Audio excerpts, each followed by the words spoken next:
नमस्कार दर्शक बंधु। आज 11 मे सोमवार। चलतु देखा आज सकाळ 10टी बड़ खबर। हो जातु सतर्क, आगक हेब कड़ा चेकिंग। मिली सूचना अनुसार केवल भुवनेश्वर आरटीओ 1 और 2 खर्दा 1,21,00,000 टंका धार्य कर फाइन टंका अतिरिक्त आरटीओ एमवीआई, जूनियर एमवीआई और ट्राफिक इन्स्पेक्टर आदाय करेंगे। से ही कटक अनुगुल आरटीओ 62 लक्ष, गंजाम को 67 लक्ष, झारसुगुड़ा 60 लक्ष, बालेश्वर, भद्रक, राउरकेला 64 लक्ष, जाजपुर, केन्द्रापड़ा, संबलपुर, बरगढ़, बलांगीर 52 लक्ष टंका धार्य करा जायछि। उपकूल मुहां बात्या आसंता 11 तारिख में दक्षिण पश्चिम बंगोपसागर में लघुचाप सृष्टि हो पारे। श्रीलंका निकटस्थ गल्फ ऑफ मन्नार उपरे घूर्णिबलय सृष्टि होइछि। यह घनीभूत हो लघुचाप रूप नेब, यही सूचना देइछि भारतीय पाणीपाग विभाग। तेबे आसंता 11 रु 13 तारिख मध्य ओडिशार विभिन्न स्थान में वर्षा सहित पवन हेबार संभावना बोली सूचना मिली। दीर्घ दिनर विरति परे आसंता 11 तारिख आरंभ हेब श्रीमंदिर भितरर रत्न भंडार रत्न अलंकार गणति मणति कार्य।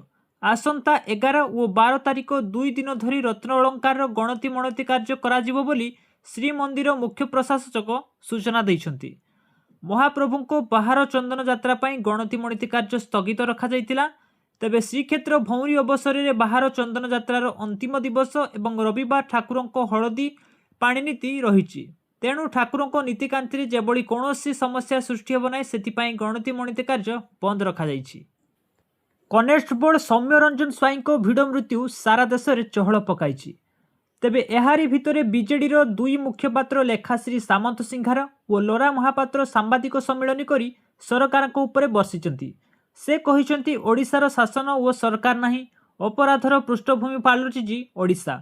ए परिस्थिति रे राज्य रे राष्ट्रपति शासन हेबा दरकार। अपराध घटुथिले भी मुख्यमंत्री नीरव। महिला और शिशु उपर अत्याचार बढ़ी चलछि। तेबे बीजेपी पक्षरु वर्तमान सुधा यह उपर कौनसी प्रतिक्रिया मिली पारि नहीं। आहुरी बढ़िबो दरदाम। ईरान युद्ध को इतिमध्य 10 सप्ताह पूरा होइछि। एहा मध्यरे हरमुज मार्ग मध्य बंद रहिछि। एही मार्ग देई डीजेल एवं सार भली सामग्री परिवहन ठप हो जाइछि। सार एवं रंधन महंगा हेबा द्वारा चाष कार्य व्ययबहुल होउछि, जार सीधासलख प्रभाव आगामी समय खाद्य और पानीय सामग्री उपरे पड़िबो बोली जातिसंघ तरफ सूचना मिलिछि। तबे मिलिथिबा रिपोर्ट अनुसार आगामी किछि दिन मध्यरे सबु जिनिसर दरदाम आकाश छुआ हेबो बोली जना पड़िछि। माड़ी आसुछि महामारी। हंटा भाइरस सारा विश्व में चिंतार कारण पलटिछि। एही भाइरस एक क्रूज जहाजरू व्यापीछि एवं यार यात्री माने एबे विश्वर 12 रु 13टी देश को यात्रा कर सारिछंती। एही भाइरस मूषा मानक द्वारा व्यापी थाए, किंतु एथर यह व्यक्ति रु व्यक्ति को मध्य व्यापीछि। यह हेउछि एंडीज स्ट्रेन, जहाँ काशिबा, छिंकिबा किंबा गोटे ग्लास रु पानी पीवा द्वारा मध्य व्यापी पारे। तेबे एही भाइरस को रोकिबा पई सरकार तरफ वर्तमान पदक्षेप ग्रहण करा सारिछि बोली सूचना मिलिछि।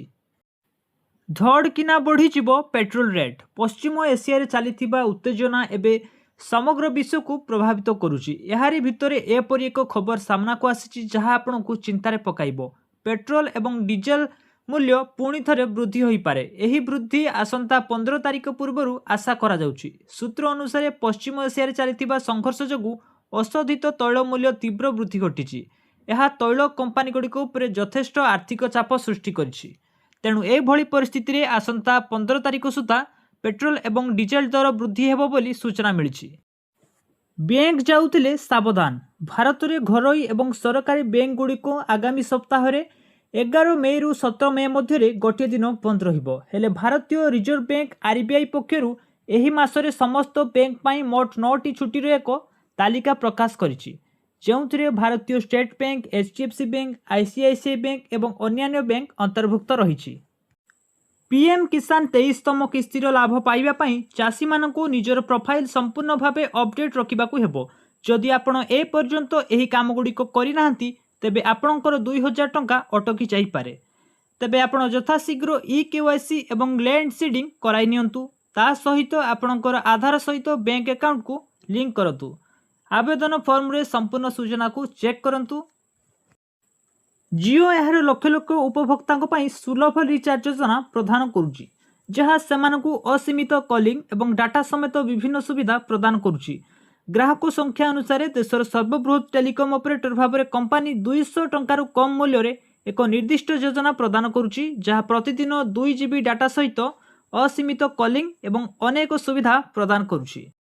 प्रतिदिन सकाळू एही बड़ी खबर पाइबा पई आजिरो ओडिया न्यूज चैनल को एबे ही सब्सक्राइब करंतु।